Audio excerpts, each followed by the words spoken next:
여러분 안녕하십니까. 날이 바뀌어서 11월 17일 화요일 새벽이 됐습니다. 전현식입니다.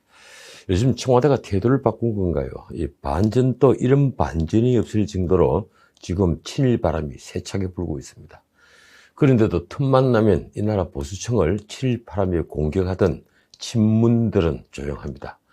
뭔가 한마디 해야 하는 것 아닌가요?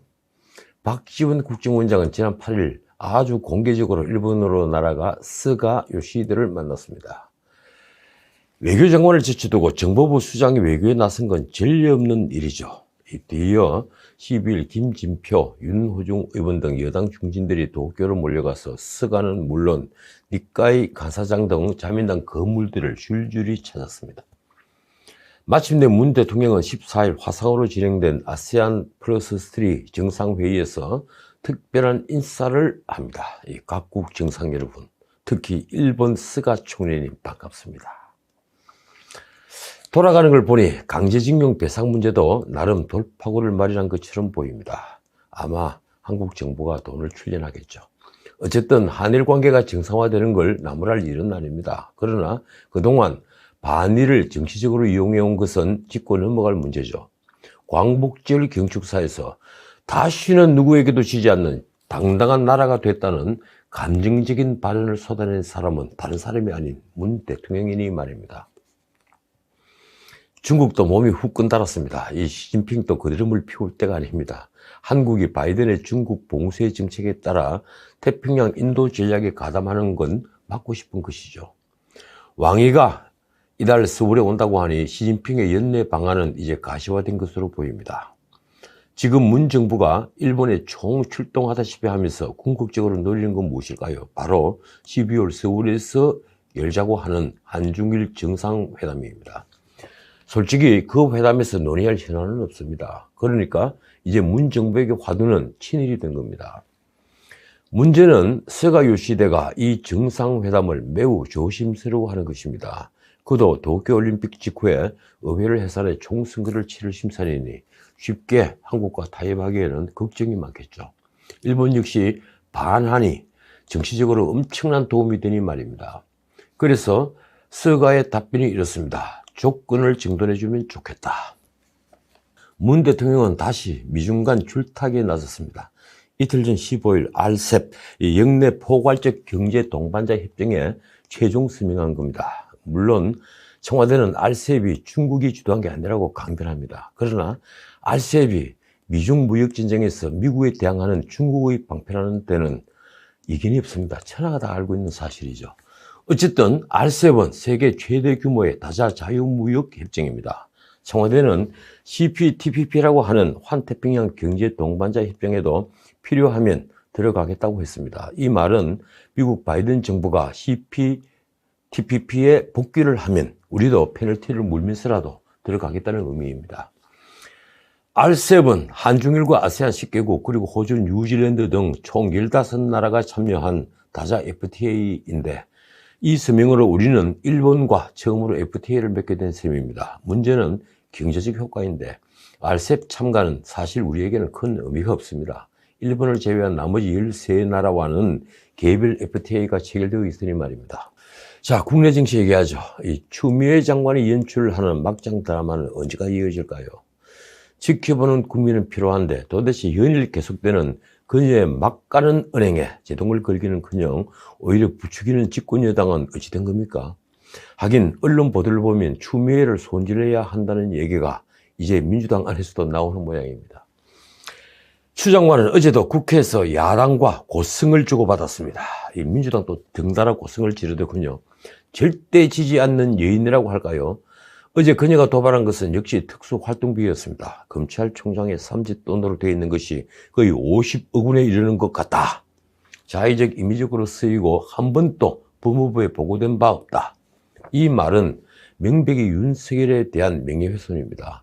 50억 원이 윤 총장의 삼짓돈이라면 검찰 특수활동비의 60%에 해당되는 돈이죠. 그걸 자의적 임의적으로 썼다는 말은 배임이 되거나 횡령이 될 수 있다는 말입니다. 지난 방송에서 말씀드렸지만 저는 특활비 제도를 폐지해야 한다고 생각합니다. 그렇더라도 윤 총장이 특수활동비를 일선 검찰에 배분해 왔다면 그걸 임의적으로 썼다고 해서는 안 되겠죠. 다수의 전 12일 국회 예결위에서는 야당 박영수 의원이 법무부 특활비를 지적하면서 추 장관과 사이에 고성이 또 오갔죠. 보다 못해 정성호 위원장이 추 장관에게 한마디 했습니다. 질문을 듣고 답변해달라. 정도껏 하세요 좀. 그러자 친문들의 문자 폭탄이 쏟아졌습니다. 정 위원장은 13일 자신이 SNS에 딱 한마디 했더니 하루 종일 피곤하다. 상식과 합리가 통하는 세상이 되어야 한다는 글을 올렸습니다. 추 장관은 역시 SNS에 글을 썼습니다.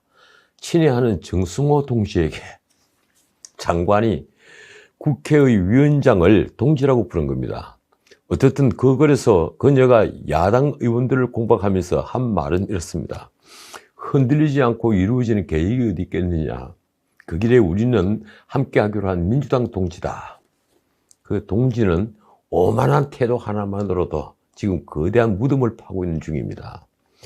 야당 김은혜 대변인의 표현이 아주 재미있습니다. 이쯤 되면 소음이다. 민주당 내에서도 추 장관은 이미 통제 불가 상태라는 반응이 나온다고 합니다. 특히 그녀가 한동훈 방지법으로 불리는 피의자 휴대전화 비밀번호 공개법안 추진을 강행하고 위원 지직이 따르자 내년 보궐선거에 악영향을 미칠 수 있다는 우려가 커졌다고 하는군요. 야당에서는 추미애 방지법이 나왔습니다. 미국처럼 우리도 형법에 사법방해죄를 신설하자는 겁니다. 야당 조수진 의원이 지난 10일 국회 법제실에 형법 개정안 검토 의뢰서를 제출했더군요. 조 의원은 수사재판기관의 지휘감독자가 해당 기관의 정당한 직무수행을 방해할 경우에 7년 이하의 징역에 처하는 사법방해죄를 신설하자고 제안합니다. 외국에 비하면 낮은 형량이죠. 12월에 정식 발의할 예정이라고 하는군요. 미국에는 사법방해를 할 경우에 심한 경우 20-30년형에 처해지기도 합니다. 그만큼 사법방해는 중범죄에 속합니다. 그런데 민주당이 절대 다수이니 이런 법안은 아마 상정조차 되지 못할 겁니다. 제가 장담하죠. 그 민주당이 꼼짝 못하는 곳이 있습니다. 바로 민주노총입니다. 지난 방송에서 말씀드린 대로 이 민노총은 14일 오후 전국 노동자 대회를 열었습니다. 서울 시내 30여 곳에서 99명 이하가 모이는 쪼개기 집회를 연 겁니다. 차량 시위도 벌였더군요. 10만 명이 모인다는 말에 경찰이 무장까지 하고 왔다. 과하다. 민노총 대변인이 한 말입니다. 그런데 그 경찰은 그날 참으로 착했습니다. 민노총은 시민들의 비판 여론을 의식한 듯 민노총이 이상하게 몰린다며 불만을 표시했다는군요. 그런데 확진자가 200명을 넘어선 날 열리는 집회를 보수단체 시위 때와는 달리 경찰은 별다른 사전 경고조차 하지 않았으니 시민들의 비판이 쏟아졌던 겁니다. 보수단체가 집회를 열면 살인자가 되는데 민노총이 집회를 여는 건 아무렇지 않다고 하면 이건 편가르기라기보다 원래 한편이라는 것을 자인하는 거죠. 아무튼 여의도 공원 집회에서는 펜스 밖 여기저기서 돗자리를 깔고 앉아 운동가를 함께 부르고 구호도 외쳤는데 경찰은 별다른 제재를 가하지 않았다고 합니다. 문 대통령은 13일 민노총 등의 민중대회를 재고돼야 한다고 했습니다. SNS에 집회의 자유도 중요하지만 국민의 안전은 더욱 중요하다고 글을 올렸다고 하는군요. 그러면서 방역수칙을 어길 경우에는 책임을 분명히 묻지 않을 수 없다고 경고도 했습니다. 그런 경고가 경고처럼 보이지 않는 것은 적분이 아닐 겁니다. 자, 미국 대선이 드디어 끝난 것 같습니다. 조 바이든이 13일 선거인단 306명을 확보하면서 승리가 최종적으로 확정됐다고 미국 언론들이 일제히 보도했습니다. 트럼프는 노스캐롤라이나에서 이겨서 선거인단은 232명이 됐습니다. 4년 전 대선 때 트럼프가 306명, 힐러리 클린턴 후보가 232명인 것과 정반대의 결과가 나왔습니다. 참 묘한 결과입니다. 이제 12월 14일 선거인단 투표가 있고 내년 1월 6일에 상하원 합동회의를 통해 선거인단의 투표 결과를 인정 발표하는 절차만 남았습니다. 그 다음 취임식이 있겠죠. 트럼프 측이 제기한 불복 소송은 거의 다 기각되어서 사실상 별다른 불복 절차도 남지 않은 셈이 됐습니다. 트럼프는 이날 백악관 로즈 가든에서 대선 패배 이후에 처음으로 공개 인선에 나섰는데 앞으로 어떤 행정부가 들어서건 시간에 말해줄 것이라고 해서 바이든 당선을 처음으로 인정한 것 같았다는 언론 보도가 나왔습니다. AFP 통신은 트럼프가 선거 패배를 거의 인정할 뻔했지만 직전에 멈췄다고 평가했더군요. 트럼프는 14일 불복 소송을 변호사인 루디 줄리아니 전 뉴욕시장에게 맡겼습니다. 이 줄리아니는 유튜브를 통해 불복 소송에 대한 기대를 부풀렸으며 승소할 수 있다고 장담해 왔습니다. 우리도 그 유튜브를 보신 분이 굉장히 많더군요. 가짜뉴스의 진원지죠. 트럼프는 불복 소송을 맡았던 로펌 두 곳이 손을 떼겠다고 하고 13일 불복 소송 9건이 연달아 기각되자 줄리아니에게 소송을 맡긴 겁니다. 어쨌든 트럼프는 15일 자신이 이겼다고 다시 주장했습니다. 자신이 트위터에 대문자로 이렇게 쓴 겁니다. I won the election. 내가 선거에서 이겼다. 이 대문자 트윗은 자신의 뜻을 강렬하게 전달하는 방법이죠. 트럼프는 이에 앞서 바이든이 선거가 조작됐기 때문에 이겼다고 트위터에 글을 올렸는데 언론이 이를 두고 그가 패배를 인정한 것이라고 하자 다시 이런 트윗을 한 겁니다. 그는 이렇게 덧붙였다고 하는군요. 난 아무것도 인정하지 않는다. 우린 갈 길이 멀다. 이건 조작된 선거였다. 관련해서 한 말씀 드리자면 우리 보수층에도 트럼프가 당선되어야 한다는 분들이 꽤 많더군요. 여러 음모론과 가짜뉴스를 옮기는 이들도 많이 보였습니다. 예컨대 100년 전에 죽은 사람 이름으로 투표한 게 드러났다. 뭉텅이 표가 적발됐다. 트럼프 표를 불태우는 게 들통났다는 식의 말들입니다. 그런 가짜뉴스 중에는 트럼프의 아들이 트위터에 공유한 것들도 있습니다. 그런데 그 모두는 언론이 팩트체크해서 가짜뉴스인 게 드러났습니다. 그런데도 재미교포들이 하는 유튜브 몇 개와 우리 유튜브 방송 몇 곳에서는 그런 가짜뉴스를 연일 내보내면서 트럼프가 역전 승리할 것이라고 장담을 하더군요. 보수 논객 중에도 그런 분들이 몇 분 있었습니다.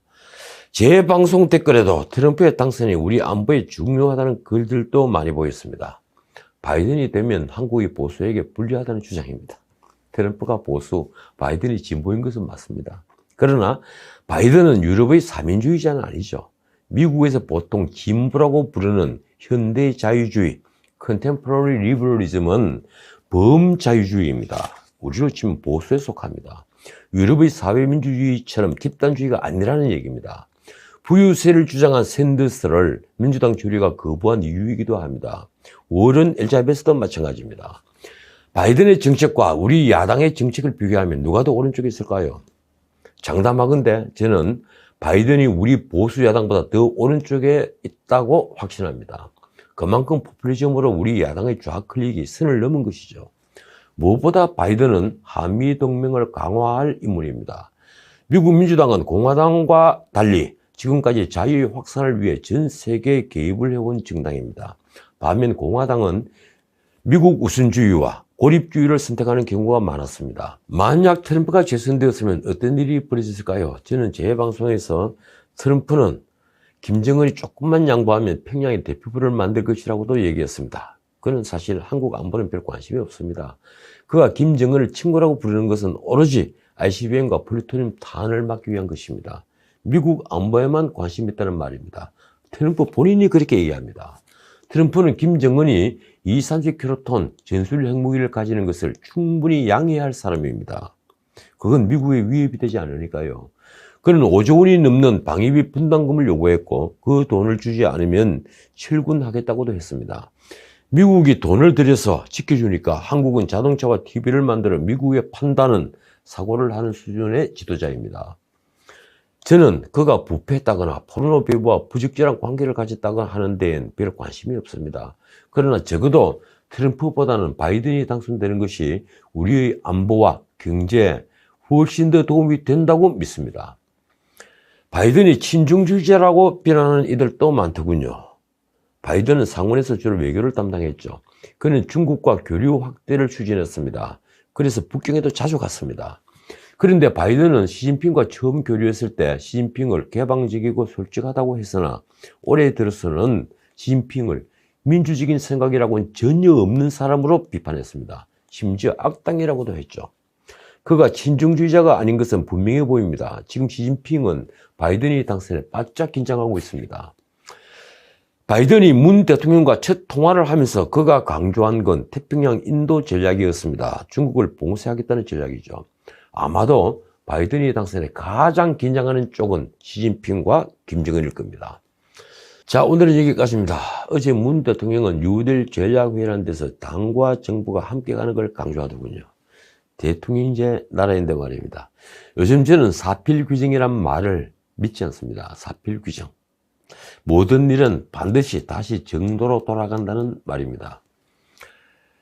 그런데 그렇지 않더군요. 민주주의를 진지하게 공부해 보면 민주주의 역시 정의를 실천하는 원리입니다. 그래서 수많은 선각자들이 걱정한 것은 다수의 복종, tyranny of the majority였습니다. 민주주의가 다수의 야만 사회가 되어서는 안 된다는 거죠. 우리는 언제쯤 이런 야만을 벗어날 수 있을까요? 지금까지 전은식이었습니다.